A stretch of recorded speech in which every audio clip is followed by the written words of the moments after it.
The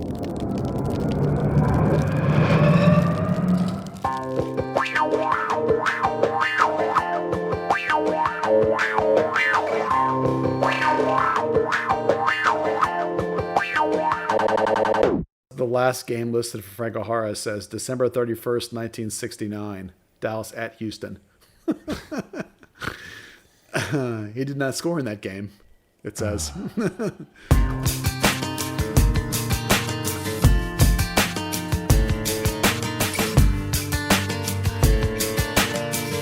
Well, hello there, FC Dallas Curious fan. Welcome to Third Degree, the podcast. Hi, how are you? I'm Peter, and joining me today is just one. Dan is off doing something, I'm not sure what. He's probably still recovering from the surprise of last night, but we really only need this one. You know him, you love him, the editor and founder of thirddegree.net, the good Buzz Carrick. Come in, Buzz.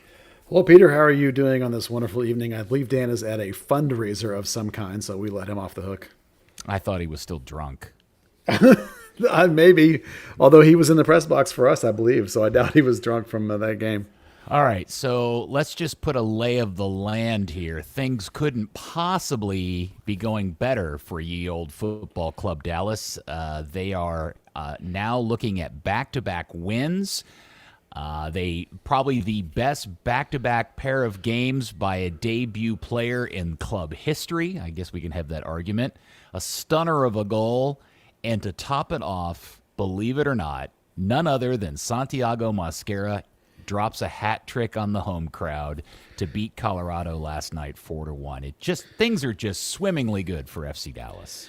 Yeah, I mean, what else could you ask for? They've won 3 of 5, so they're 3-1-1 over the last 5, and they have one of the best defenses in the league, and the offense is starting to click a little bit. They're still way behind in goals for, but they're clicking along, and they're up to 4th in the West in points, and if you want to go points per game because they have a game in hand still, they're up to 3rd, and so things are optimistic. Things are looking up. Yeah, and the 2 wins came against teams that were in relatively good form, I think everybody could agree upon. And in trying to sort out how we get through all of this, I think it makes sense because to go along with each of the games, there's some side stories to go along with it. So how about we just go through this chronologically? Sure. Okay, so we'll start with the game against Houston. And it's another debut game for Andreas Ricaurte. It's his second game, a second full start for the team, correct? Am I thinking that? Yeah, second full start for the team that night. But the big news of that particular day was the confirmation, because it was ultimately the last day for one Zdeněk Ondřić, the Kobra, with FC Dallas, as shortly after then we found out that he was sold to a team back in his home country. Yeah, I think that we, as much as in the last podcast we had set up that he was for sure leaving the country, and we seemed like it would be likely that he would not be back. I think we were pretty adamant that he would not be back.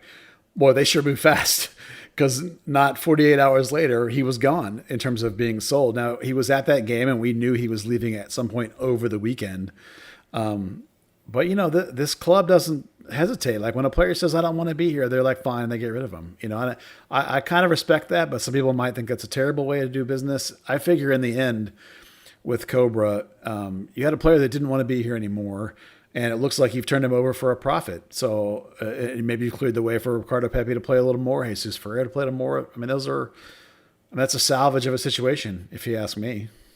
Man, I was really surprised at the reaction to Kobra's departure from the club. Lots of blame placed on the ownership, on coaching, on this and that, and I think you and I, Buzz, based on everything that we've heard, is that while there is a little bit of an element of Kobra's unhappiness with his playing situation, there was a whole bunch of off-the-field stuff that was creating additional drama for him that made it easier for him to ask to go away. Yeah, that's what we have been learning. I've never been able to 100% pin down what his family issue was, but both in the goodbye video and the quotes, he was very adamant this is a family-related sort of move. Now, I do feel that there was some displeasure with the playing situation because we at least I certainly have felt that he lost his job not because of his play. And he definitely got hit hard by the COVID lockdown, but his insistence that there's a family issue here, I think, is legitimate. And it's one of the things I wanted to talk about today, which is the idea that life impact can affect a player, affect their ability to perform, affect the way they're working out and training, affect the way they are in games. And this can be something as simple as, like, we're guessing that Kobra has broken up with his fiance, or it can be the passing of a father, like Ryan Hollingshead dealt with this year, or a baby like Barrios and Hara and Santiago Mosquera all have recently had babies. It can be getting engaged. It can be getting married. It can be moving in with somebody. These are high stress life factors that can impact a player. And it's pretty clear how rapidly Kobra sort of went off the rails in terms of wanting to be here, that something was seriously affecting him. Yeah, it's funny. I was listening to a podcast over from England today discussing the Gareth Bale to Tottenham situation and Gareth Bale's situation at Real Madrid, and this concept that nobody associated with Madrid and the fan base, or by and large, are at all bothered by his departure. Like, Gareth has just done nothing to ingratiate himself with that fan base, other than the fact probably scoring the greatest goal in Champions League history for Real Madrid, which solidified their win in the Champions League, and a bunch of other things that he actually did really, really well on the field. But because of all of the other things, and because he never really, showed himself to be a player of that team in the same way other people have over the decades, he just never made that connection. And so I was listening to that conversation and then applying that to Kobra, because in Kobra's case, it's almost the utter opposite with this fan base. Yes, Kobra went through a short spell at the end of last year where he scored a bunch of goals, but I think everybody forgets what preceded that, and what I think we all agree, if you were just to judge him on his entire base of work, it wasn't that great. And what really colored his favoritism here was the energy and spirit and likability and all of those things that for many people may actually be even more important than what a player does on the field. Yeah, I think in the end, didn't it come down to 20 games and 12 starts and 8 goals or something like that? I mean, that's a blip on the radar in terms of production and game. It for sure is all about with this guy, his endearment to the fan base, his endearment in the locker room. I mean, there were a ton of people saying good luck to him on Instagrams and whatever else when he left. I mean, he's a fantastic, fantastic guy in the locker room, around the team, and was a great representative of a club. And people latched onto that. And you can compare it to, just off the top of my head, think about Michael Barrios, how sort of unavailable he has been to the media, and how he's really quiet and never really has ingratiated himself to fans that I know of. And so people don't have this sort of crazy love for Michael Barrios when he's been the club's best player and most important player for 3 years now. So, yeah. Sometimes there's a disconnect between on-field value and off-field value. Some players get it and some people don't. Some people just want to be private and left alone. Some people want to celebrate themselves and celebrate the fandom. Each to their own. You can't tell somebody how to live their life. But in Kobra's case, there's for sure the personality and the connection was everything with that guy. Yeah, and again, if you're a fan that loved Kobra and you think Buzz and I are being jerks because we poke on his performance on the field, that's totally fair game. Like, everybody can love a player or hate a player for whatever reason, as long as those feelings have legitimate basis to them. And so Buzz is, I'm going to speak for myself. My concern with Kobra is that when I watched him game in and game out, I just didn't think he did all the things you really wanted him to do well. And I know everybody's excited about Santiago Mosquera's, hat trick last night, but it's it's like, is anybody really thinking Santi's going to do 3 on a night on a regular basis? No, and nobody should. But in Kobra's case, there was so much more that we, or at least I felt, was not good with his game, that how much better the team would be playing if Kobra was the number 9 this team really needed. Now, what I will say, and Buzz, is the one thing that I really did grow to love the guy was that he did provide a level of energy and spirit that I think that this club is desperately missing, and I still think is missing without him in the team. Oh, yeah, there's no question. I 100% agree with you that he lacked qualities in his play. I also 100% agree with you that he brought something in the locker room that they needed more of. and brought to the field, that fight and that indomitable will he brought to the field, they needed both those things more than even when he was here. And now that he's gone, they're going to miss them even more. But it's important, and Oscar Pereira used to say this all the time, it's important when you're analyzing players, and this is true of Santi and this is true of Kobra, you have to take out the actual goal scoring or not. Now, listen, when it comes to like a guy like Coleman, if you never score, that's a problem. But when you're analyzing an individual game's performance, you have to analyze the other 99% of it until you get to the moment of the goal. And now, yes, we want guys that can finish, we want guys that can score. But when you're thinking about whether a guy played a good game or not, you have to bring into the rest. Now, when you get into Santi, I actually think the previous game against Houston, he was horrifically bad. And against Colorado, in my breakdown today, I actually gave him some credit because he changed the way he was playing in that game. It wasn't just the goals. He was actually better across the board. I know he's still not great.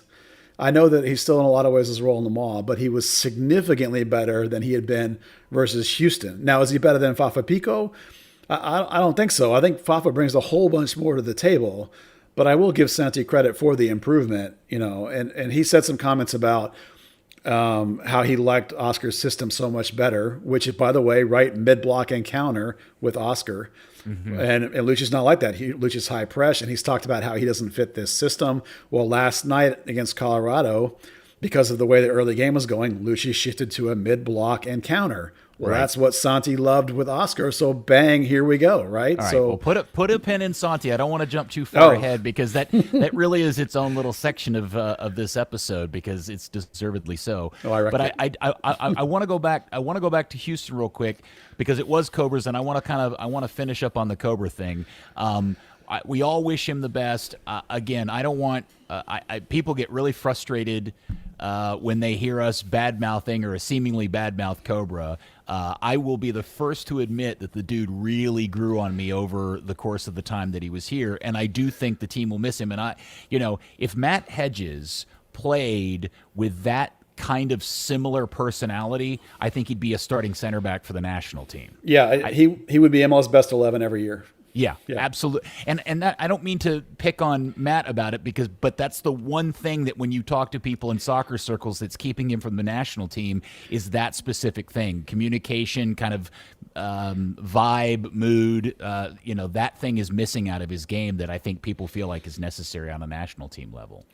At center back. Yeah, Hedges is a quiet leader. Even like today, he did media today. And there was 10 media on there and the whole thing was 5 minutes.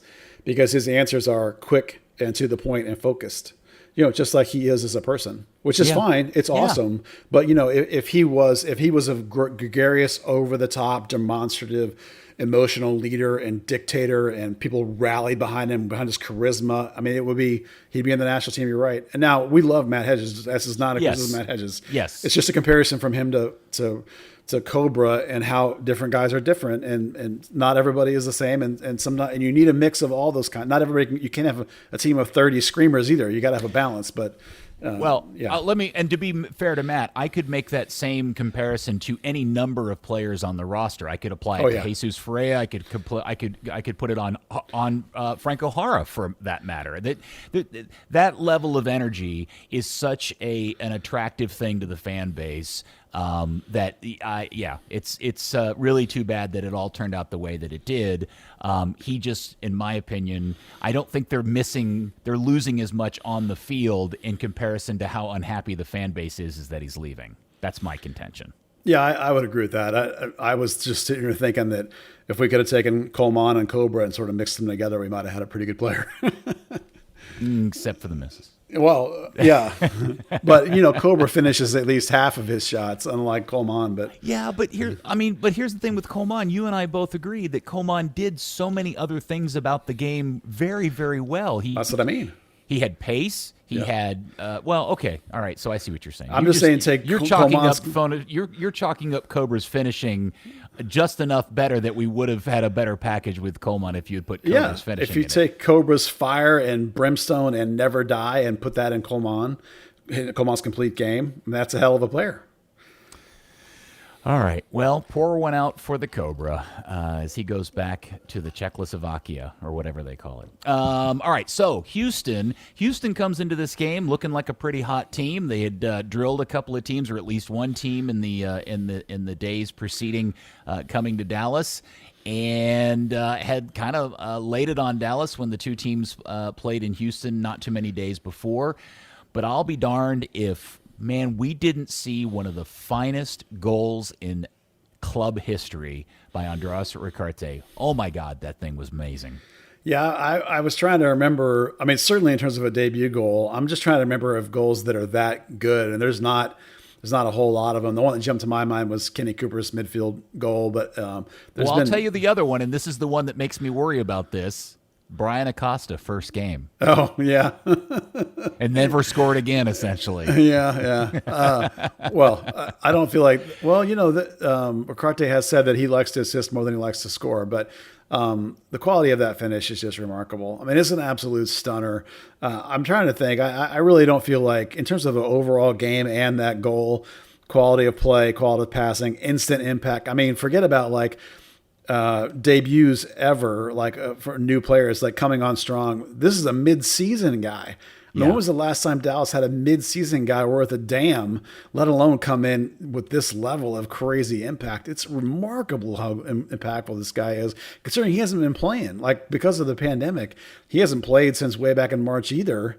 And it's not like he was training and playing in South America and he comes waltzing in great form. It's like he had to get back in shape and get in game form. So it really is something else. We talked about it in the Minnesota loss. It was all of the elements of his game is almost like this bizarre dream thing. I can't believe what I'm seeing when I see a guy who has the Mauro Diaz kind of attacking nuance to his game, and he's so smart in passing, and he sees opportunities that nobody else does. But then he comes back and he's just destroying people, getting the ball back, and he's working his butt off. I mean, he really is, by all accounts at this point, the real deal. And then, of course, he drops that amazing bomb and helps them beat Houston in a Texas derby, and it just couldn't be getting off to a better start for the new Colombian. Yeah, I watch this guy play, and I'm thinking to myself, how in the world was this guy still in Colombia at 28, 29 years of age? Now, admittedly, he was a late bloomer, but I'm mystified. I mean, this guy's ridiculous compared to the level of what we expect from most of the South American signings that come up here mid-career like this. Did it win MLS Goal of the Week? You know what? I remember I voted for it, but I don't remember what the result was. That's a good question. We're unprepared, Peter. Oh, unprepared. Yeah. Well, it's everybody will get their money back after the podcast is over. Yeah. So we're loving. All right. So it's in Houston. Why don't you explain to everybody how Lucci was using Ricaurte along with Tessmann and Santos in that game? Yeah, that was the first game that I remember Thiago Santos being on a single pivot island like he was. It's the first game Ricaurte started, so my assumption is just because of that. There was a single pivot with two eights playing side-by-side, dual eights. Now, we've talked about a lot of times in this formation, even when you get dual eights, one of them sort of the linking eight, one of them sort of the free eight, as we call it. And that was definitely Ricaurte's the free eight. So that was different, and I really thought that I liked Santos in terms of his ability to be a single pivot. I thought it was fine because he can focus on being just defensive, and then you get two players linking and creating, and that's really exciting. Now, in the Colorado game, it shifted slightly again. So they went with more of a traditional 6-8-10 look, with Ricaurte playing even higher and Tanner being a little deeper and more of a true linking eight. So it looks like Lucci's going to continue to flip-flop and shift and spin that triangle depending on who they're playing and who they're and what the tactics are of the game. I liked Ricaurte actually in the slightly deeper role against Houston. For me, when he and Tanner were both going in that game, was really something special. But did you think Tanner played well in the Houston game? I thought he was okay, but I thought Ricaurte was great. So it was like I was willing to take an okay Tessmann, who hasn't played a lot, obviously, compared to a great Ricaurte, because that flipped in Colorado. Tessmann had the best game of his entire career. He was amazing. If you look at his his passing chart, just the eyeball test, he was dynamic and the box-to-box movement was there, what we are used to seeing with the academy and North Texas. And I think it's just because of confidence from getting a second straight start and that kind of stuff. If you look at this chart, it was all over the place. And Ricaurte, maybe a little tired, maybe because they put him a little higher, he came back to the field a little bit. Now, listen, I'm not saying he was terrible. I'm just saying he wasn't insanely amazing like he was the previous game. He ended up only having like 30-something touches and had a couple of good passes, but the game for a lot of it sort of bypassed him. So I think that the dynamic in midfield is still in work in progress. I mean, it's been 2 games, and the way the personnel have been changing, it's probably going to be different the next game too. So we'll see how that goes over the course of the season. In the second game, unfortunately, Thiago Santos had an absolute nightmare of a game against Colorado. That was by far his worst performance of the year. It was so bad, I wouldn't be surprised if he were to sit a game. That's how bad it was. Yeah. So the other interesting thing that is very clear to me, because Lucci had been experimenting with this 3-man back line, with the wingback situation, but he's stuck now, at least for the majority of the last 2 games, with this 4-man back line. And I get that in one of these games, Hedges was out, but man, this team just looks far more comfortable and capable when they're playing with a 4-man back line than the 3-man back line. Yeah, the 4-man back line I think is better. The 3, I get why they do it, but it's just not as polished. I mean, maybe if they played it all the time. I actually think that they're worse in possession too, with the 5-man back line than the 3. Than the 4. For some reason, the passing is crisper and cleaner. Maybe because it's a little bit more spread out. I mean, you could say that the wing backs are better in the 3-5-2, but I think what Ryan, remember that Ryan quote from a couple of weeks ago where he said he likes it in the 4 because then when he goes forward is more surprising. He catches people off guard. And I think the dynamicism of him and Brian Reynolds on the other side is tremendous. And when those guys can catch dudes unaware, it's just huge. By the way, Ricaurte finished second in the goal of the week voting. I just looked it up.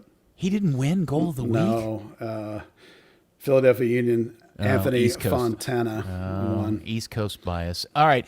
Now, the other part about the 3-man back line is that not every center back can play a 3-man back line. There, some center backs are brought up to play as dual center backs. And many people grow up in a 3-man back line and they're not good as a pairing of center backs. And so teams that play 3-man back lines are always specifically looking for those types of center backs that are familiar with that formation and that tactic.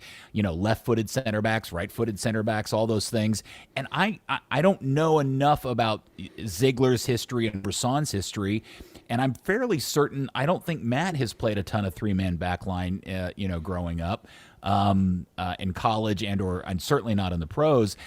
That's just all part of why I think it looks a little janky when they do go to that formation. Yeah, not to mention that there's no backups when you go to that formation. It's like they only have 3 center backs, really. I mean, the other 2 are until they Nicosi Burgess, who can't play. Yeah, until they decide to throw Ryan in the middle there, right? That was brutal. Yeah, that was brutal. But I mean, Colin Montgomery could factor in there, but he's still in San Antonio, so I don't know when he's coming back. So I wouldn't expect a lot of it other than late game situations like you saw. Now, there was a lot of really good things in the Houston game to talk about. Probably, other than the if the Ricaurte goal hadn't happened, I do think the number one thing we'd all be talking about out of that game was the first full start of Brian Reynolds at right back in a natural right back position. Man, he really began to display all of the things that you, in particular, have been hinting at for the last few years.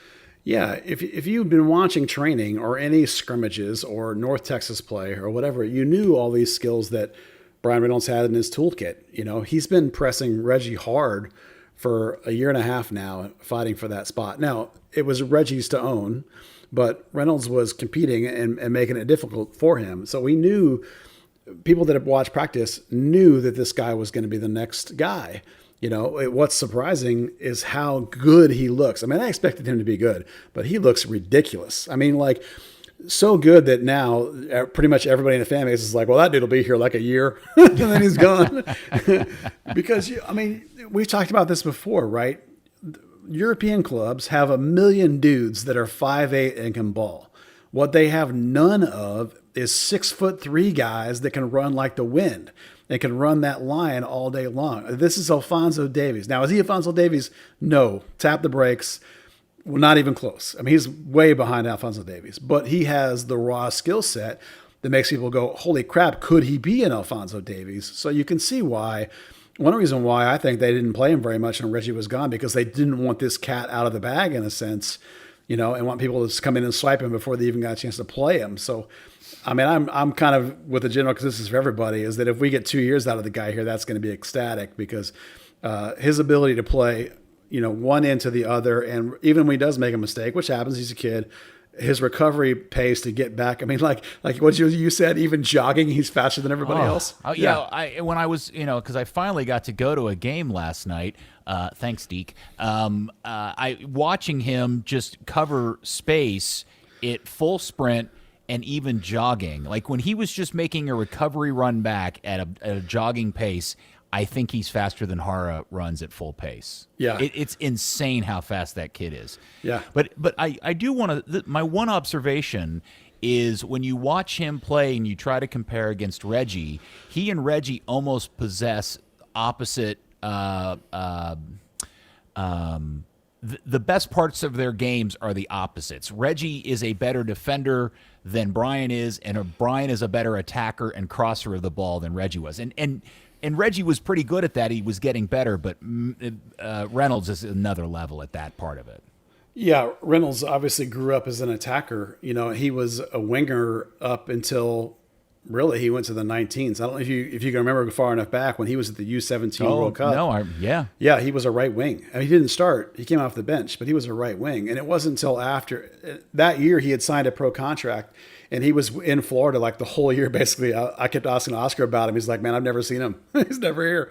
But it was shortly after that they began to convert him at FC Dallas when he was with the U19s to a right back.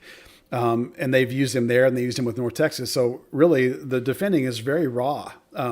It's all athleticism. And he's learning how to positionally play defense, which is fine. That takes a little bit of time. It's no big deal. But he's a natural attacker. And in fact, one of the reasons they made the conversion with him is his best ability, his best attacking form is when he can start way out deep and build up a head of steam going at people. And that's when he's at his most dangerous. So really, this modern attacking fullback is a perfect position for him. And I'll tell you even a funny side story is he went to I think it was a U18 camp one time, and they made him play center back the whole game. The whole time he was there, and like in multiple games he played center back, because of his size and athleticism. He's halfway decent in the air defensively. He's not great. Was Shellis Hyman the coach? Yeah, it reminded me of Breck Shea. That's exactly right. But people look at a guy with that kind of size and athleticism, and it's the Chris Richards effect, right? You look at the size and the athleticism, and you go, "Oh man." Now Richards was an extraordinarily long passer. That was his thing that really made him stand out. And the thing with Brian is you watch him overlap Barrios, and his overlap play, in fact, will free up Barrios some. As those guys learn to play together, like. There was the one thing that you and I both noticed against Colorado was that because they went into this mid block, they asked him to sit deeper. There were some times where he's like, I don't know when to slide. And we were both pointing out like, okay, kid, you should have been 15 yards up the field underneath Barrios right there. And he would realize it too late, so those things will get better. But the potential there, the upside there. This is why for a year and a half, when people have asked me, I actually have said that he has higher upside than Reggie to me. Reynolds does. I agree. I mean, I don't know how it'll all play out, but you just get the sense that if he can prove this over the course of the rest of this year and maybe into next year, don't be surprised if July 2021 that kid in this club gets an offer for him because somebody does think he's the next Alphonso Davies. Oh, right? there's already 4 or 5 major European clubs that are tracking him. Right. It's now there's also more downside. Reggie is more stable and reliable. Reynolds is volatile as heck. It could be a disaster. If he loses it, but I mean, I don't think he's gonna. Look at what you see on the field. It's ridiculous. Okay, so let's wrap up the Houston conversation with this one particular player because that will seg perfectly into the Colorado conversation, which is just how miserably bad Santiago Mosquera was against Houston and how surprised we were Lucci gave him the start in that game. Yeah, to be honest, when Fafa Pico's been hurt, the rotating bodies at left wing have not been great. So I actually went into the Houston game just coin flipping between 3 or 4 guys, like who the heck was going to get out there. Now, I wouldn't have predicted Santi, although I will give him the credit that he did score against Minnesota when he came on as a sub, when he stole that goal from Franco Jara. Yeah. As Dan says, no, he didn't score. He stole the goal from Jara. Well, in that performance where he comes on and gets 20 minutes, it's like 5 or 10 of it was fine. And we had sort of gotten to the point where like, well, that's all you're going to get out of him is these late game 10-minute charges, and that's it. And so then he comes into the Houston game and is horrifically bad. I mean, just terrible bad. And like everything is sideways or backwards. There's no life. He doesn't dribble at anybody. There's no attempts to win a duel. It's a horrible performance. But no, I mean, and just to kind of put a bow on that, you can be a person that makes judgments on soccer on people's performances just on the eyeball test, or somebody that's all about analytics. If you're one of those data nerds, I don't care which one you are. You could even be the perfect marriage of both. That performance was so bad, everybody would go, yeah, that's never going to cut it. Yeah, I mean, at that point, Santiago was one of the worst 5 in one of those newfangled, goal added sort of stats. He's in the bottom 5 for this club at that point. It's horrible. That performance is horrible. There's nothing about it likable. I was like, there's no way in hell he's playing again. Well, I thought about it some more, and then I thought, you know what? If you're preaching results and you're preaching winning, you won against your arch rival. So, and the team overall played really, really well. The team was good. Part of it. So I thought, okay, you know what? Honestly, I bet you Colorado. I bet he rolls out the same lineup, and that proved to be true.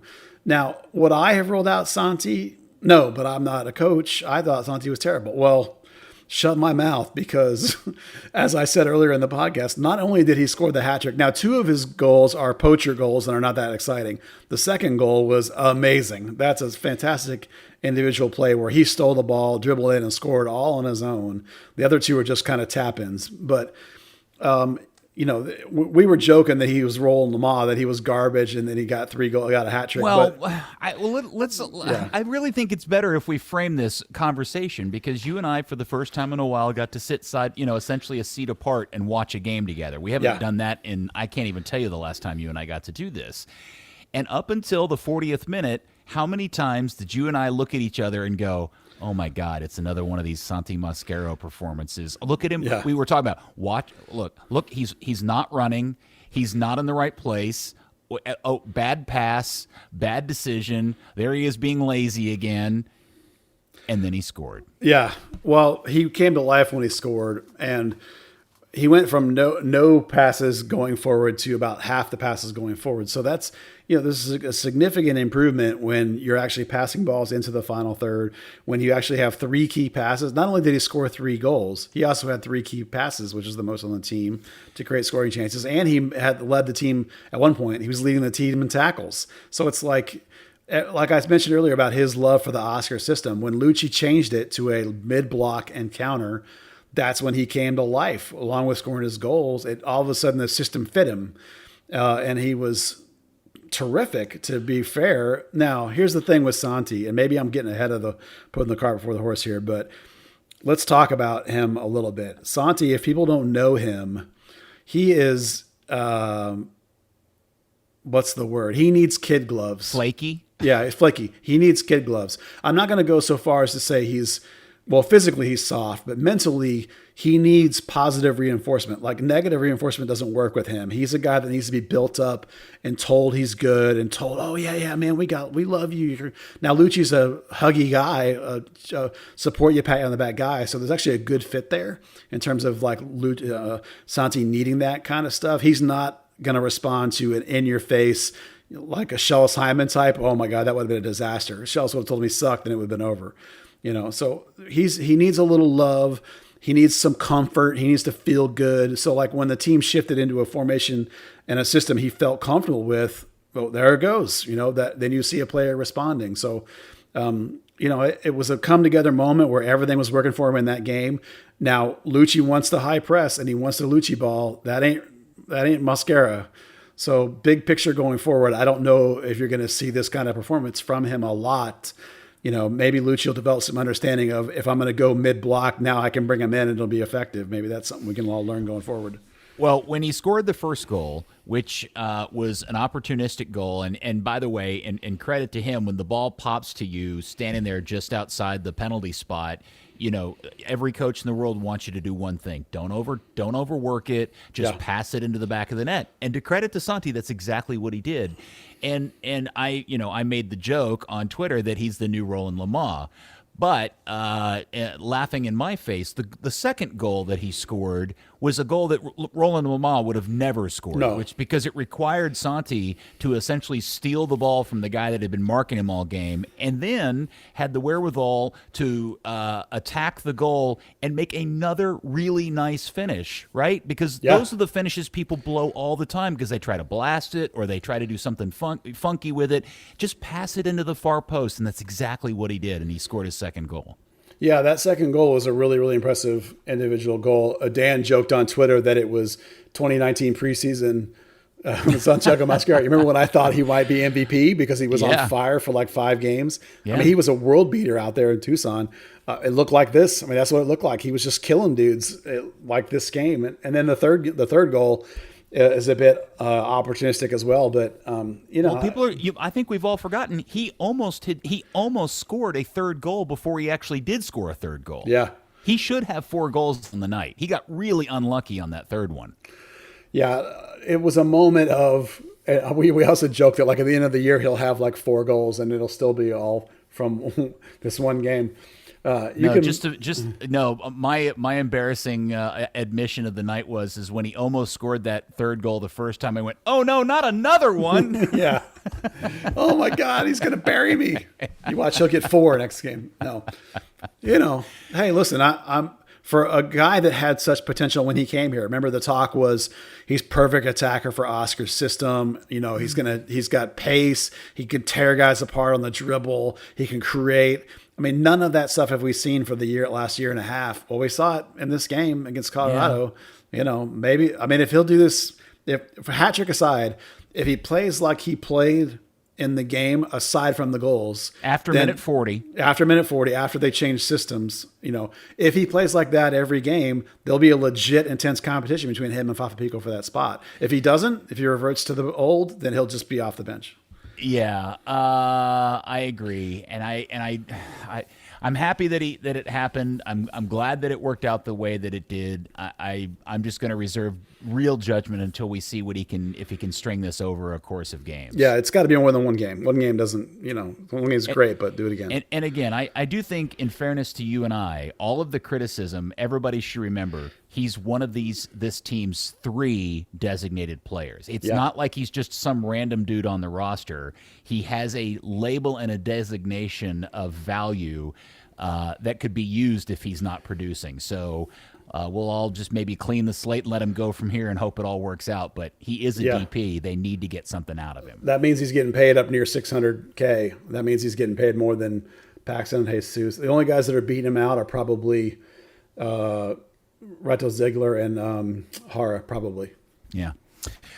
So you've talked a little bit about the tactical shifting that Lucci did in the game, right? But what is it specifically that you really thought was the impressive part? Because me in particular, criticize or question Lucci's expertise and experience here, but we're seeing some signs that things are getting better in this area. Yeah, I think, as you and I have talked about many times, I think he still tactically overthinks things before the game. But his in-game shifting, the last 3 or 4, has been really, really good to me. Now, in this particular game, you and I even talked about it in the stands. Remember, we were talking about in the first half how Colorado was destroying Dallas wide.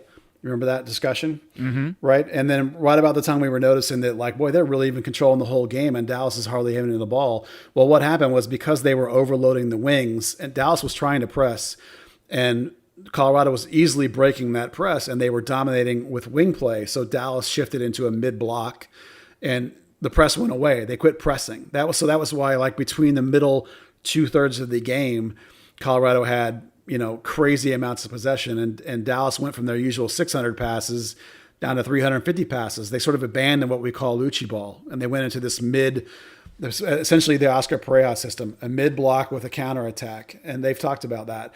And so I liked that change because that stymied what was working for Colorado, and they were able to get their footholding again, Dallas was. And then late in the game, once they were up a few goals, they brought in, because they have 5 subs, which I friggin' hate, they brought in 3 guys at one time and shifted to a 4-5-1 and went even into a low block in order to try and close the game out. Now, that's a little aggressive defensively, but I'm sorry, 5-4-1. I got to say it correctly because it was a three-man back line.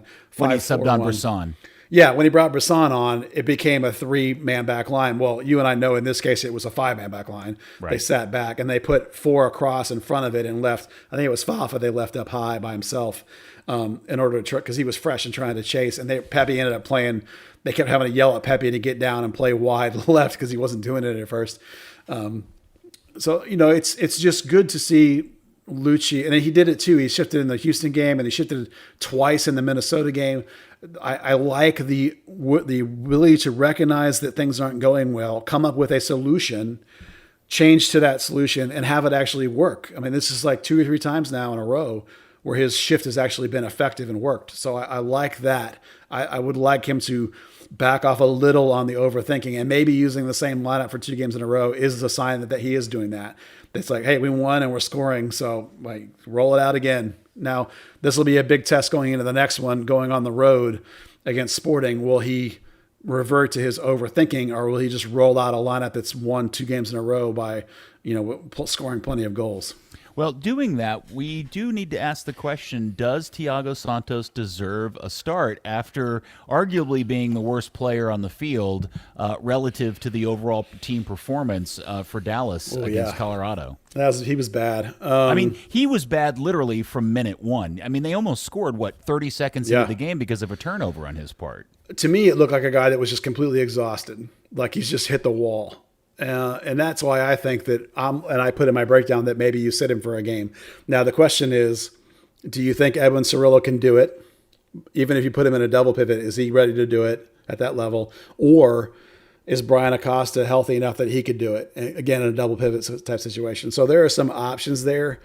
I'm afraid that Lucci's going to think his cover there is not good enough and that he'll roll Santos out again, even though I think Santos looks burnt out. I mean, you're going to have a 2 games a week schedule from here to November. They're going to have to rotate some people at some point. And 2 road games on the run here. Yeah. I mean, at Sporting, and where's the other one? Atlanta. At Atlanta. I mean, you're going to need to play some people at some point.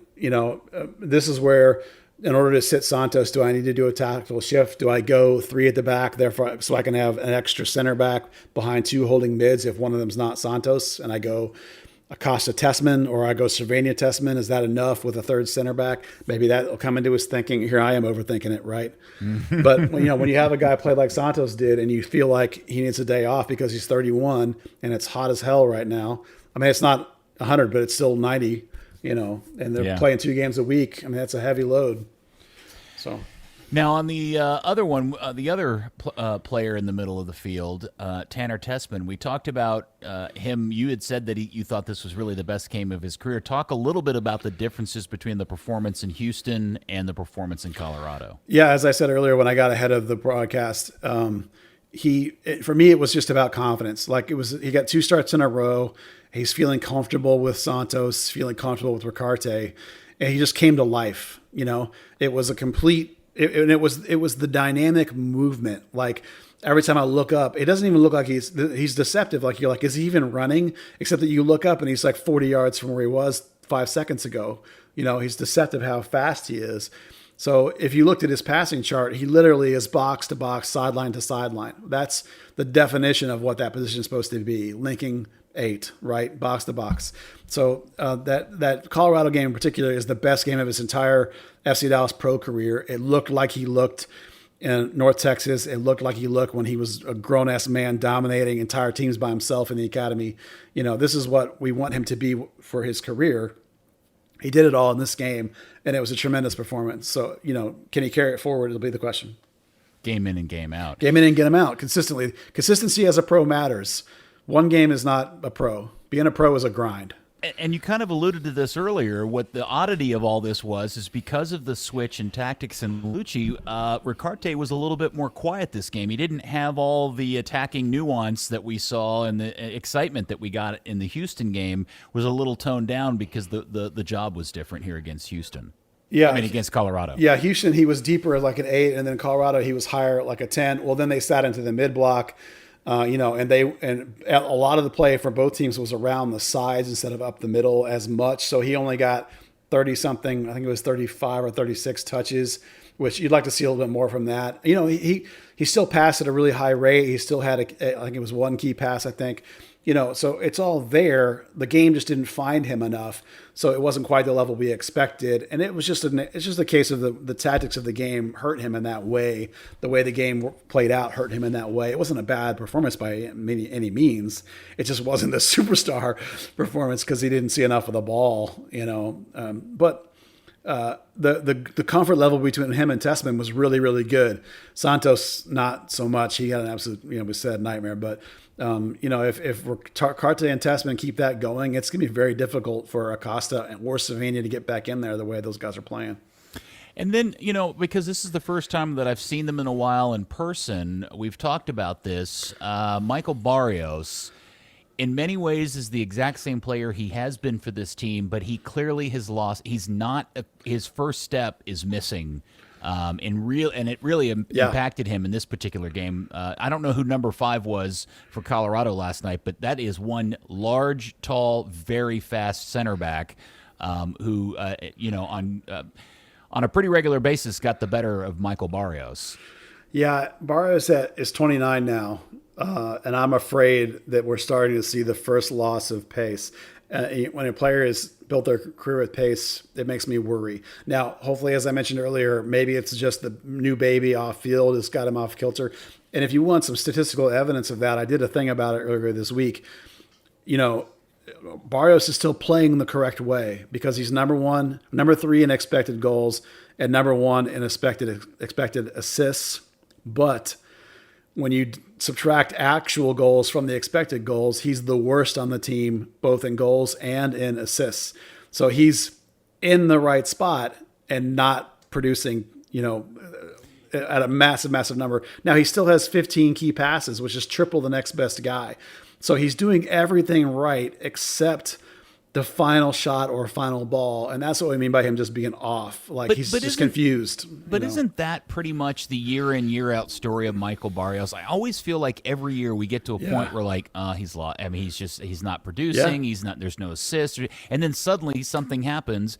And you can even take that all the way back to the well-documented story of Oscar, telling everybody, hey, I was getting ready to sell this guy until he finally flipped a switch in an Open Cup game. Yeah, it's funny. Alex did a funny bit about Barrios produces a lot of assists every other year.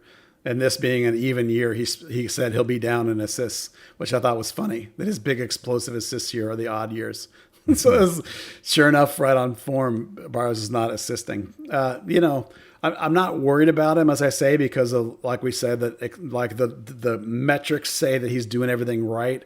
It's just not clicking for some reason. So, and then the age thing always makes me panic when guys are this age and all of a sudden you're like, what's going on? And it's like, well, he's just 29, he's 30, he's 31. That's all it is sometimes. So hopefully he'll wake up and come out of this funk. Should we call it a funk? Hopefully he'll get out of it and start producing. Yeah, you shared a conversation back and forth online that you were having with Dan about something about the future of this, the next season of this team and age. That was a consideration I had never thought of before, and it suddenly raises a red flag that I hadn't thought about. And I'm sure you guys will write up something about it here in the near future. Yeah, I imagine that over the back end of this season, it's something that we will talk about. But it's just if you look at, if we want to go through it really quickly, if you look at it next year, if you want to look at the age players will be during that season, Barrios 30, Hedges 31, Hollingshead 30, Hara 33, Maurer 32, Pico 30, Santos 32, Zico 35, Zobek 31. So that's 9 core players that are going to be in their 30s. So. Wow. It's a looming issue. And Now, it's not something you would ever identify Yeah. FC Dallas with. no, it's the reverse of if they're good enough, they're old enough. Well, if they're good enough, they're young enough. On the flip side, as long as you can perform, you're good. You're young enough. But we all know that the slope starts to go down at 30. So players between the age of 30 and 35 for Ziegler are going downhill. So at some point, they're not going to be good enough anymore. So that, and Hara and Ziegler are two that played at the very highest level, and they're still, even though they're well into their down curve, are still good enough for this league. Well, if you only were good enough for this league, when you go into your down curve, then you're not good enough for this league. And so all you have to try and figure out is, when is that curve coming, and are they above it or below it? That's 9 core guys that are going to be in the area of concern. The other thing the other person that I want to talk about is Franco Jara, not Frank O'Hara, but Frank O'Hara, who scored again, a really nice header in this game. And I think this is an interesting conversation on the heels of what started this podcast or this episode, which was the Kobra situation. Now, I don't remember off the top of my head. It feels like it took forever for Kobra to score a goal. And I know that a lot of people are still got question marks over their head about Jara, but he has scored. How many goals is he on now? It's 3 in the last 4. I don't remember how many it is total. Yeah, so let's just use that. Kobra was nowhere near that productive this early in his time with FC Dallas. And there is several different elements to Jara's game. Now, he doesn't have the personality, and he doesn't always look like he's as intense as Kobra was, but I have to give the guy a continued credit, because I've seen him put out moments of energy and effort and tracking back, coming back to get balls. In fact, I swear it was probably the 75th minute. He sprinted 35, 40 yards to come clear a ball out at the midline right in front of the benches that I was really impressed by for a guy that's 33 years old, 34, whatever he is. And there are lots of things about this dude's game I just really like. Yeah, I've said this already, that I struggle to move past the pace, but I'm learning to get over it, and I've been learning to go over it for a couple of weeks now. The goal is a nice darting dive move and then fade to score. But you have to like you say, I like how hard he's working for the team.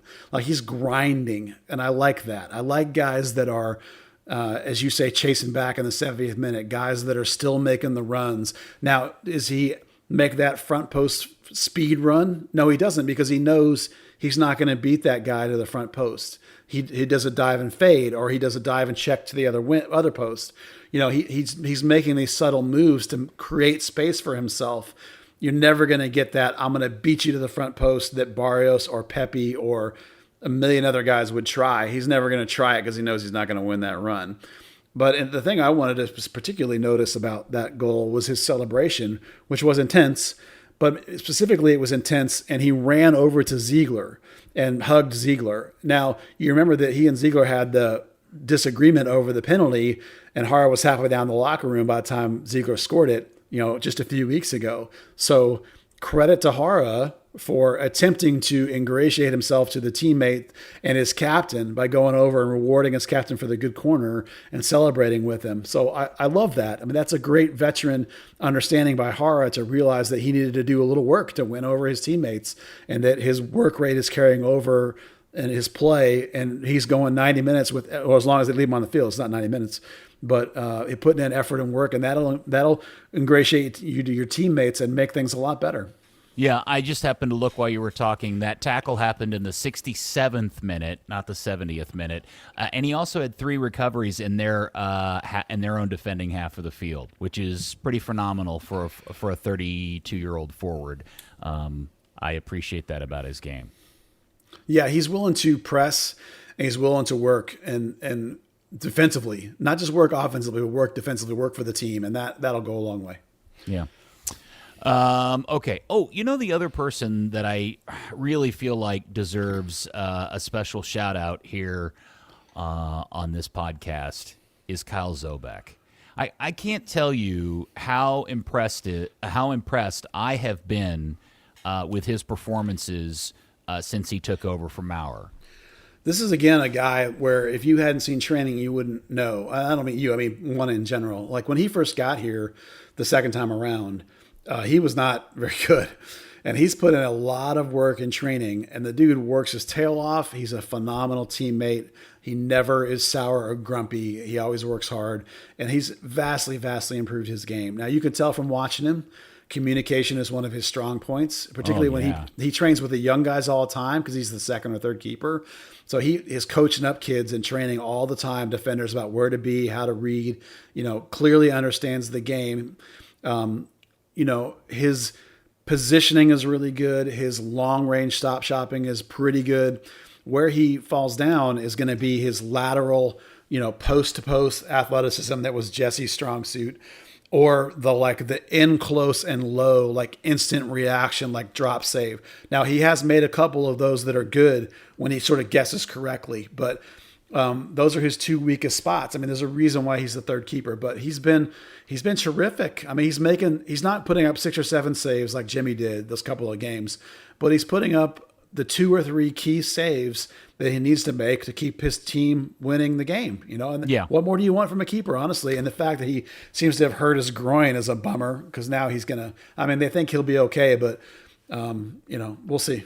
His long ball distribution leaves something to be desired, and that could be that could be one of the things that he's just not good at and would keep him from being a regular starter. But that said, with everything else going on, he really deserved a shout out here on the podcast. Yeah, his feet are not as good as Maurer. That's another big, and that's huge in Lucci ball. All right, so overall, a really impressive win over a Colorado team that is vastly improved. And, I hate to say this, but we were 10 minutes plus into the game when I turned to you and I said, holy cow, I had totally forgotten Kellen Acosta was on this team. Yeah.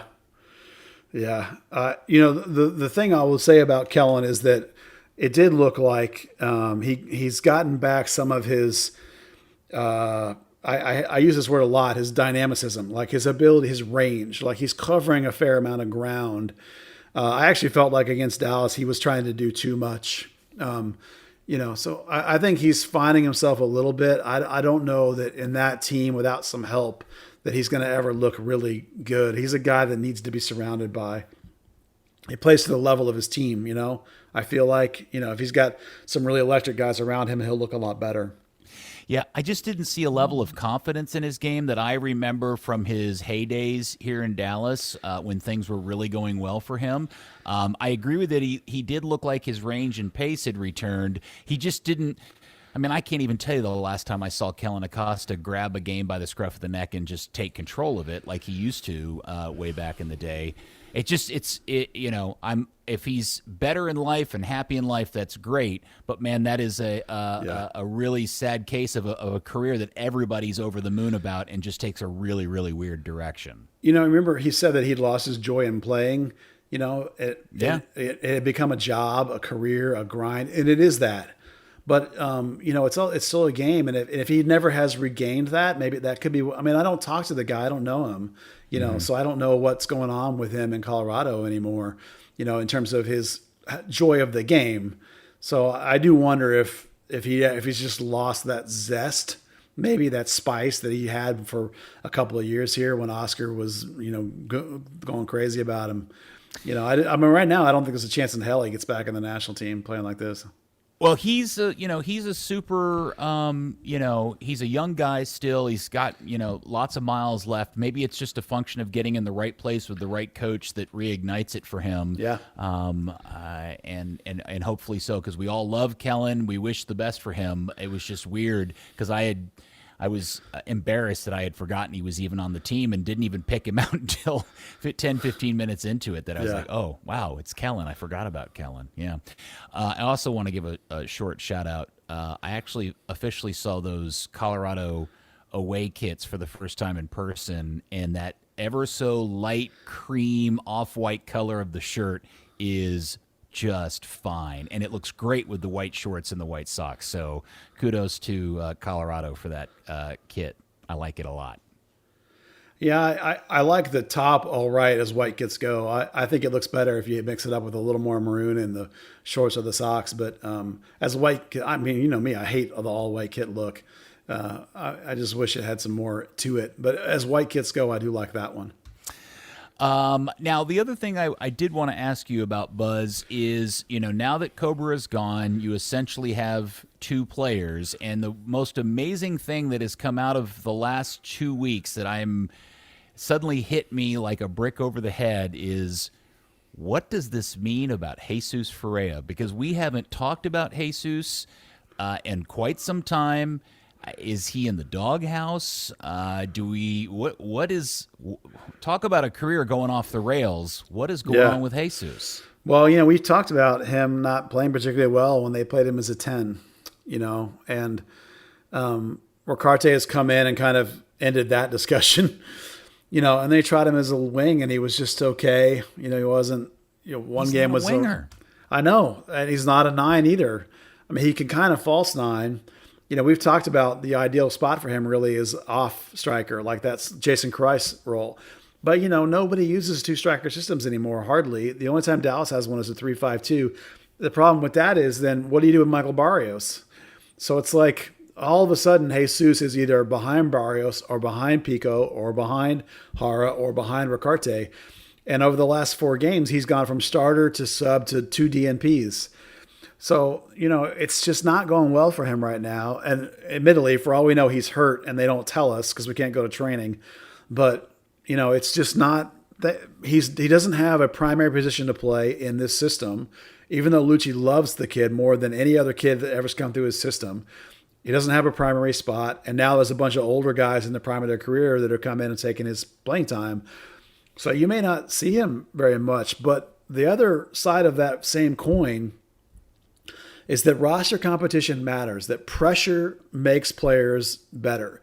And Jesus has been just getting start after start after start at whatever spot they needed a hole filled, none of which really challenges him and makes him a better player. So it may be now, for the first time in maybe a year and a half, he's going to have to battle his ass off to get playing time. And it could be in the long run, that's the best thing that's ever happened to him, is to be challenged like this. We talk about this with, you can look at any kid that comes out of the academy. When they come out of the U19s, they've been the best player in their team their whole life.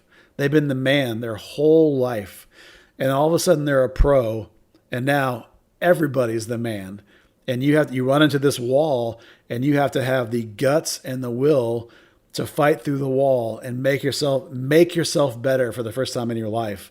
And some guys do it and some guys don't. And if you are handed it to you, you don't earn it, you don't improve, you don't become a better player. If you're forced to earn it, that's when you become a truly game-breaking player.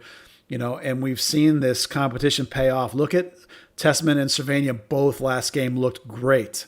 And that pressure between them and the pressure of Acosta. Look at Santi racing his game because he knows that Fafa Pico's kicking his butt.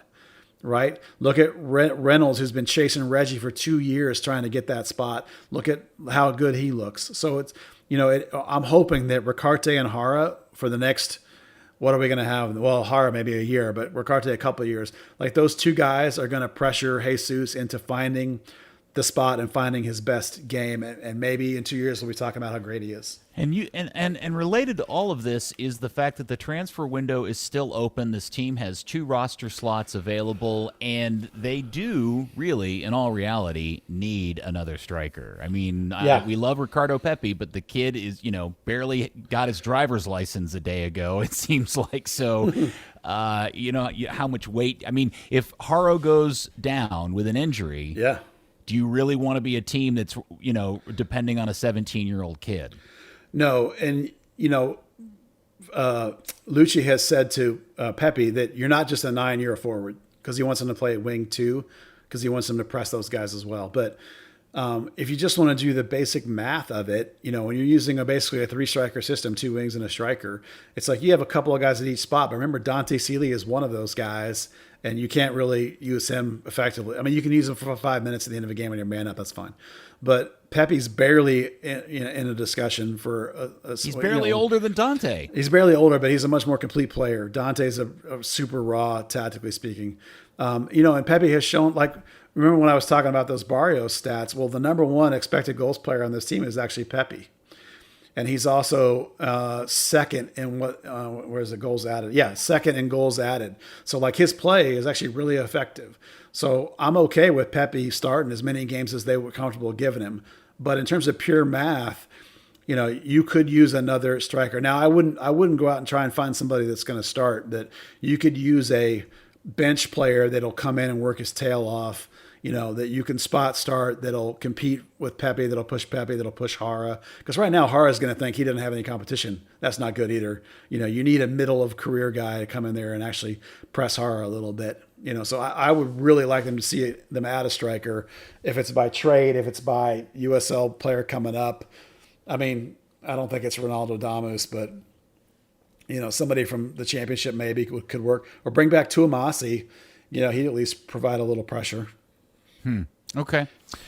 Let's see. Oh, what was the other thing I wanted to mention was a comment that you had made on Twitter based on something that got a video that got tweeted out. Just a real quick mention or a discussion about Ryan Hollingshead's place in this locker room as a leader. Oh yeah, I don't remember the specific video, but I remember the discussion, particularly post Kobra, particularly post Kobra. Kobra is an emotional leader, like a cheerleader, but Ryan is an emotional leader in terms of the whole locker room and the whole team vibe. Now Reto is your captain, but Reto is a very not quiet. He's a very by the book, very professional, big time, high level player, professional guy. He's very stern, if you will, very serious about his business. He's not a cheerleader. Hedges is a very quiet, lead by example. Work, follow me that way. But Ryan is the emotional heart of this franchise now and has been for a couple of years. If you watch the videos they put out of the pregame rah huddle ups, that's Ryan.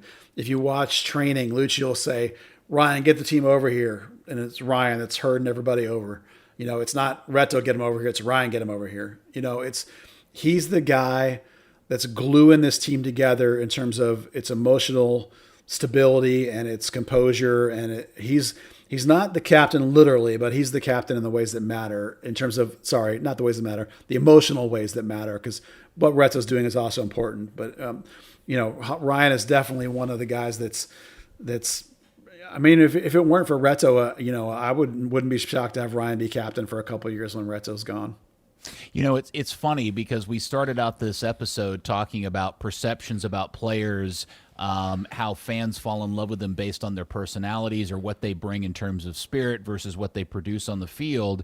And when you apply that same logic to Ryan Hollingshead, you have to consider, he's made two considerable errors in the last 3 games, both of which led to goals, the second one being the goal against Colorado.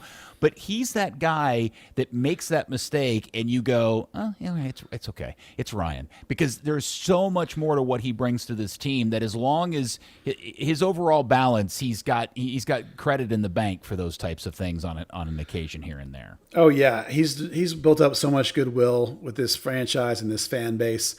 And the way Lucci wants to play is so dependent on having an offensive outside back. You saw, no offense to Johnny Nelson. I feel like we're slamming Johnny Nelson, and it's not. Johnny Nelson is a great defensive first outside back. And if you give him a year, I think he could learn to be an offensive outside back. But right now he's not. And it's like the way Lucci wants to play is so dependent. Look how much better this team looks over the last 2 games with Brian Reynolds on the right and Ryan Hollingshead on the left, 2 guys that are going to get forward to the other end of the field. And they're going to control the whole outside half of the field and allow everyone else to play narrow in the middle. And without that component, this whole thing doesn't work. It becomes a one-sided team if Ryan's not over there on the left. And everything he does in terms of his ability to play other positions, except center back, obviously. and he defensively, as good as he's been the last 2-3 years, that he's good for 1 defensive dud a game. Maybe 2, and you just hope they're not goals. Well, the last 2 games, or not 2 games, 2 out of 3 games, they ended up in goals. But they're still winning, and he brings so much else to the table. His value, his adding is really, really high across the board, whether it be leadership or on and off the field. So he's not coming out of the lineup for a couple of years, I don't think. Yeah. Well, what's interesting is, as good as everything is now, what we know to be true specifically this season is that Major League Soccer is super flaky from team to team to team. I don't know if there's a team right now that has been hyper consistent. Maybe Philadelphia, they lost a couple of games ago. But most everybody's been win-loss, draw, a little bit of this. It would be great to see some consistency, but with the way travel has worked out and the way the schedule is, this thing is going to be an absolute coin toss as we go down the road. Yeah, the team that actually is surprisingly good that no one thinks about is the Columbus Crew, 7-1-3. You forget how good that team is. I mean, I did until I just looked it up. They got 24 points. But in their last 5 games, they are 2 wins, 2 draws, and a loss. Well, yeah, there you go. Welcome to MLS parity. This is something I talk about with this league all the time. I actually love the fact that this league is like this. Sure, that any given season you can have a champion, as opposed to, say, Germany, where it's now 9 years in a row. Spain, there's 2 teams. France is 1 team. For Italy, 1 team. I hate that. I love this league for its variety and its ability for it to go up and down. And of course, FC Dallas is super fragile. If you were to lose a Hedges, if you were to lose a Ricaurte, I mean, if you lose Hara right now, it's like you'd be a mess again. But, because now you have no backup to Hara other than Pepe. I mean, we love Pepe, but that would be starting Pepe the rest of the way would be interesting. And then, was this the first time? I don't know. Is this the first time you've been to a game since the restart? No, I skipped the first 2 Nashville games, and then I've been to the rest. Okay, because this is my first time back in a limited stadium situation, and I was very thankful a friend of mine was kind enough to let me sit in his seat since he wasn't able to go, and it was an interesting experience. How many people do you think were there last night? Like legitimate number of people that's sitting in seats? 500. Yeah, it was a tiny micro crowd. Yeah, but it was an enjoyable experience. I was here. Look, this is all selfish stuff. It was super easy to get in and out of the stadium. Yep. I didn't have to wait very long to go get Coke and that terrible box of popcorn. But there are some advantages to this kind of limited seating deal. Not that the stadium's ever really ultimately super full, but even when the stadium's 3/4 full, it's still kind of a drag to get in and out of.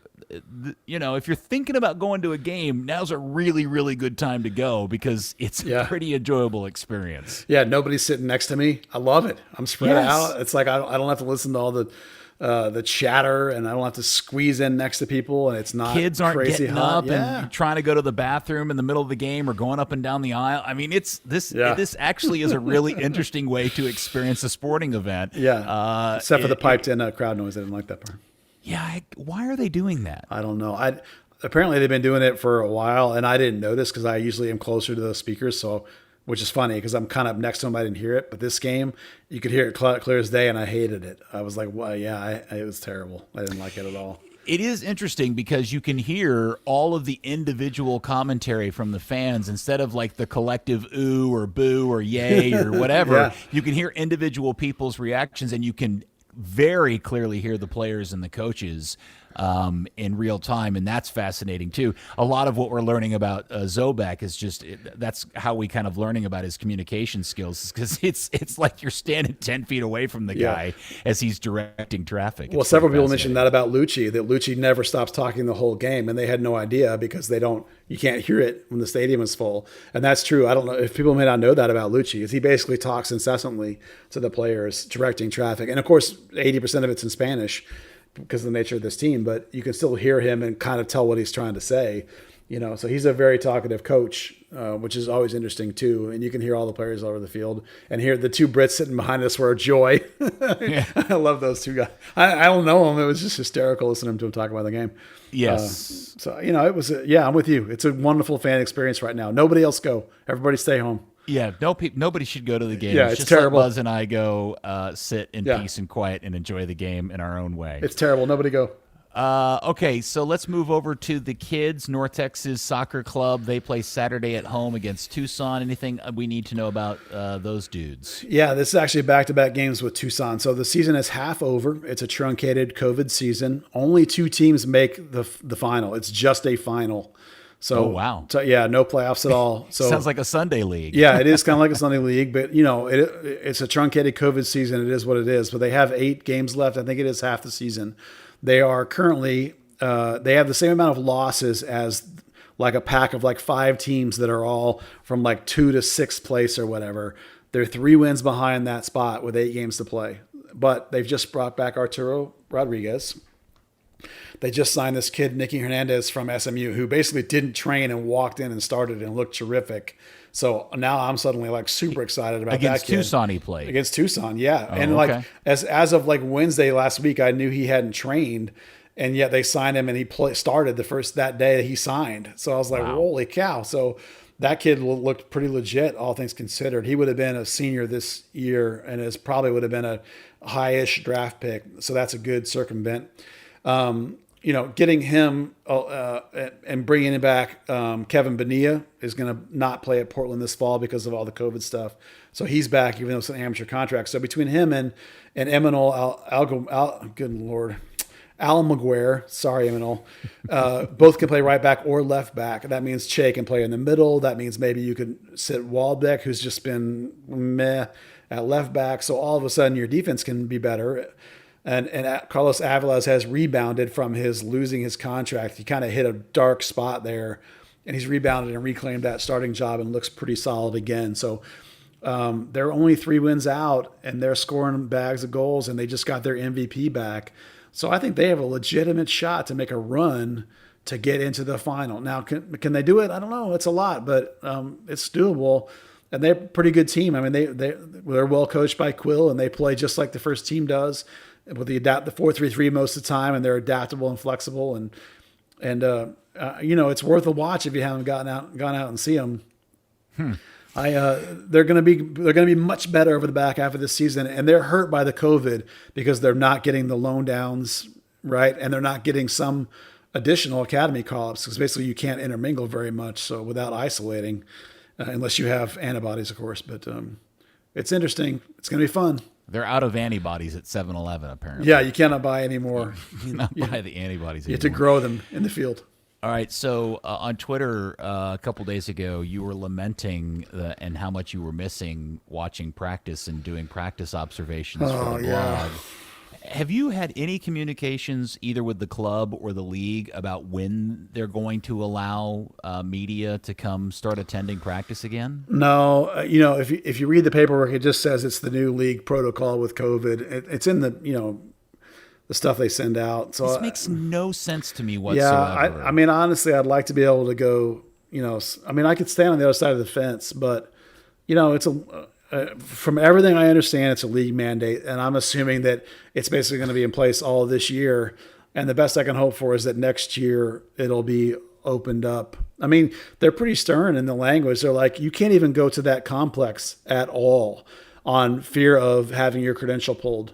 If you go up there on a non-game event, just show. Like, I wanted to go to watch academy training. I was like, man, are they gonna think, not academy training, but academy game? Are they gonna think I'm trying to hose them and yank my credential? It's like, I'm going to have to check and see if I can even do that. It's like, it's not that I'm not willing to like be reporter guy and be aggressive, but it's not worth risking my credential just to go. But mainly I just lament the ability, number one, just to be able to go to practice and just be around and sort of see what they're doing and working on, and having an understanding of what their tactical issues are and what they're trying to do.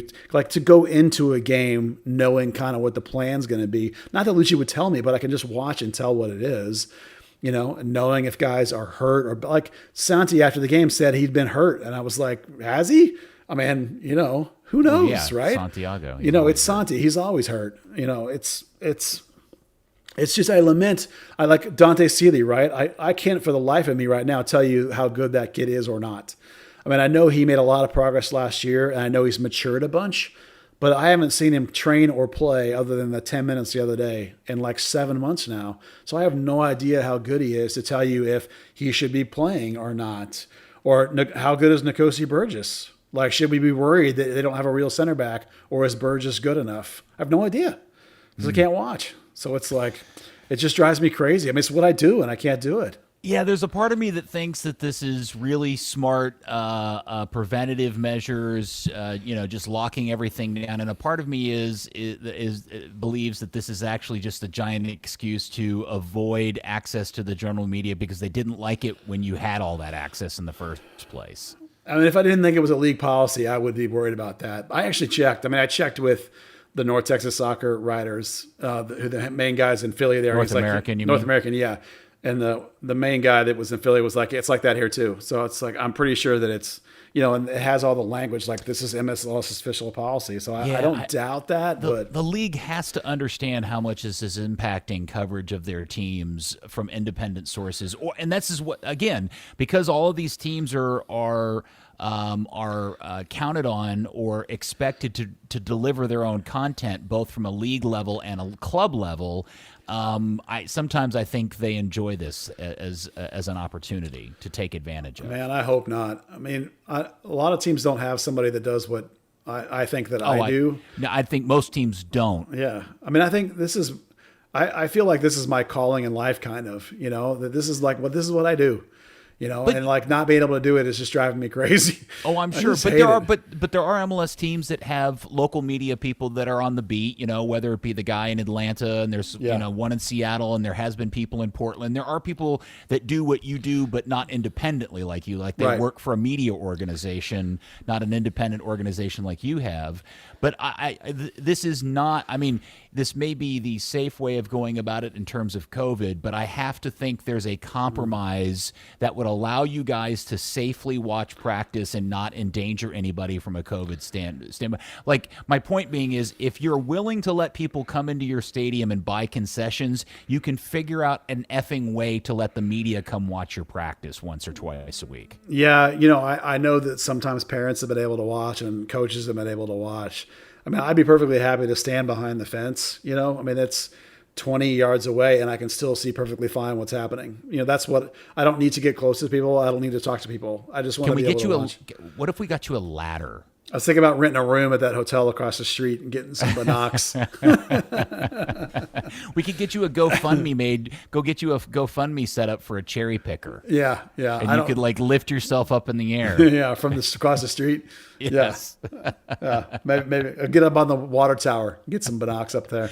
Something like that. Yeah. Okay, Buzzard. Well, I can't ask Dan if he wants to throw anything in because this would be about the point where he hasn't said much and we ask him if he wants to throw in something, but he's not here. Anything else you want to discuss before we turn this thing off? Well, just speaking of GoFundMes, as always, I'm trying to make the run at this thing. So if anyone enjoys the podcast, enjoys what we do, patreon.com/third degree and throw us a bone. I do appreciate you mentioning it on the ticket when I come on there. I appreciate that. Oh, no, my pleasure. And do you know that we met one of your favorite FC Dallas Twitter people last night? Oh, we ran into a couple at that game when you and I were sitting there. The guy in the jersey is a sad FCD fan. Yeah. I didn't know that until after the game. Oh, there you go. Yeah, I thought that was pretty cool. Well, and so shout out to him and his kick-ass shirt. Yeah, he was back-to-back jersey of the night winner. That's impressive. And we had a couple other people come up that mentioned that they follow us or support us, and it's always nice to meet people. It's more obvious when you and I are sitting together, but it's nice to meet people that support us. I mean, they're always very kind and say very nice things, and I enjoy. I mean, I'm not going to shake their hand in the middle of a COVID epidemic, but I'll bump fists with them, and it's nice to meet people, and I really appreciate the support. Believe me, with my real life sports career and basically long-term hold, this stuff is keeping me going, so I appreciate it. Well, Buzz, you're very kind to share the kind words and accolades that came your way last night. They're all for you. They're not for me. People hate me. So everybody loves Buzzard, okay? And just accept that. I have accepted it. All right. So Dallas now has a run of 3 games. Again, the most unstable thing in sport is we only know the next 3 games of the season for the league. This is so weird. Saturday at Kansas City, then Wednesday night the 23rd in Atlanta in the Robot Anus, and then home on Sunday the 27th against Oscar and Orlando City. Crap, I'm going to miss that game. I just realized I'm not going to be able to attend Oscar's return to Toyota Stadium. That sucks. I find it very weird because I swore that they said that you were only going to play like East and Western Conference over the back end of this thing, but that obviously is not the truth. So either I made that up or they changed their mind. I think everything is so fluid. I mean, like right now, Dallas has 13 games left, but how many are they really going to get? I don't know. Yeah. The other thing I think we should mention real quick, last night was the debut of the team on Fox Sports Southwest. Even though it was on an overflow channel, I largely saw people celebrating and people were successfully able to watch the game. And kudos to Fox for throwing out some social media about the team, which we never saw with Channel 21. Oh, that was the best part, was like an instantaneous Fox Southwest social interaction. I mean, listen, the FC Dallas media account right these days is amazing, and the back and forth with the Stars has been amazing. And last night, even the Rangers were trying to get involved and all that stuff, and Fox Southwest was tweeting out all these great tweets about the team. And I only, like, we put out a question on the Twitters about, like, hey, let us know if you're having any problems. And I think it was maybe 2 out of 40 responses were a problem, so overall people found it, I think. So, I mean, I as a guy that spent 30 years working for Fox Southwest, I'm ecstatic it's on Fox Southwest. I think there's a huge cachet there, but I also understand what cable penetration means, and I get that we're at like 60% cable versus 100% over the air. So there's a trade-off, but I enjoyed it. I want to go watch it and see what the actual differences are, in terms of production value. I just want you to back off on calling the FC Dallas social media account amazing, because it won't be amazing until they begin to at least occasionally sprinkle in the fan-sourced and much-beloved nickname of the Huntsmen in the social media, because the fans love it. It all was generated from the beer garden, and they've really embraced it, all of that. So it'd be great if the new social media guy started embracing Huntsman as well. That'd be much appreciated. Then it would grow to awesome levels in my mind. I need to drop some more Huntsman dumps, I guess. Yeah, you didn't have any Huntsman dumps. I didn't have a dump week. Today. No. You didn't have a dump this week. No. Okay, gross. All right. Now officially, anything else? No, that's it, man. I thought that was a lot in a show, to be honest. Well, I enjoyed sitting and watching a soccer game with you again, my friend. That's we don't get to do that often enough, and that was a real treat. Yeah, it was refreshing in the time of COVID-ness to actually sit with somebody that knows the game and knows me, and we were able to just banter back and forth. It was fun. It was proper, it wasn't small talk. It wasn't like distracting talk. It was good soccer tactical analysis and complaining or cheering on as needed. Yeah, and nobody told me that they were better than that guy, which is, that's a high water mark for me in a given game. Somebody says, I'm better than that guy. Yeah. No, you're not. I will never, ever, ever, ever tell you I am better than somebody on the soccer field. No, I will never do that. Yeah. All right. Well, Buzz, thank you very much for all your hard work. Go give Buzz some money over at his Patreon account, everybody. Do it. Do it now. Thank you, FC Dallas Curious fan. We will see you on another world-class edition next week of Third Degree, the podcast. Insert Dan Whisper.